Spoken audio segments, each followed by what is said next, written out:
আজকের পর পিজি হাসপাতালে ডাক্তার দেখাতে গেলে আপনাকে আর দাঁড়াতে হবে না লাইনে। আপনি ঘরে বসে আপনার হাতের মোবাইল দিয়ে যে কোনো ডাক্তারের সিরিয়াল দিতে পারবেন অনলাইনে। কিভাবে করবেন এই অসাধারণ কাজটা চলুন দেখিয়ে দিচ্ছি, শিখিয়ে দিচ্ছি। ভিডিওটাকে শেয়ার দিয়ে রেখে দিন, নিশ্চয়ই আপনার কাজে লাগবে। আপনাকে যেতে হবে যে কোনো একটা ব্রাউজারে, আমি আপনাদের ক্রোম ব্রাউজারে গিয়ে দেখাচ্ছি। সার্চ বারে আসার পর দেখতে পাচ্ছেন পিজিতে অনলাইন টিকিট বুকিং সার্চ করবেন। প্রথম যে ওয়েবসাইট আসবে সেই ওয়েবসাইটে যাবেন।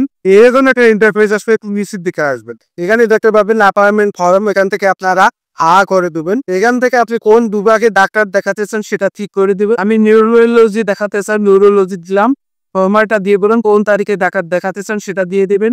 এখানে আমি 15 মার্চ তারিখে দেখাতে চাই। এখানে আপনাকে রোগীর নাম দিতে হবে। এখানে আপনাকে মোবাইল নাম্বার দিতে হবে, অবশ্যই সেটা সচল নাম্বার দেবেন। আমি মোবাইল নাম্বারটা পেস্ট করে দিচ্ছি। এখানে আপনাকে বয়সটা দিতে হবে। এখান থেকে আপনাকে লিঙ্গটা বাছাই করতে হবে, পুরুষ না মহিলা। তারপর এখানে দেখতে পাচ্ছেন আপনি কোন সময় ডাক্তার দেখাতে চান সেই সময়টা এখান থেকে ঠিক করে নেবেন। এখান থেকে দেখতে পাবেন অ্যাপয়েন্টমেন্ট নিশ্চিন্ত হইল। এই অ্যাপয়েন্টমেন্ট অপশনটাতে ট্যাপ করে আপনার মোবাইলে একটা ওটিপি কোড আসবে। সেই ওটিপি কোড দ্বারা আপনি জানতে পারবেন, বুঝতে পারবেন যে আপনার ডাক্তারের সিরিয়ালটা কনফার্ম আসছে। ভিডিওটাকে শেয়ার দিয়ে রেখে দিন, পরবর্তীতে নিশ্চয়ই কাজে লাগবে। আপনার শেয়ার করা ভিডিও দেখে অনেক মানুষ উপকৃত হবে।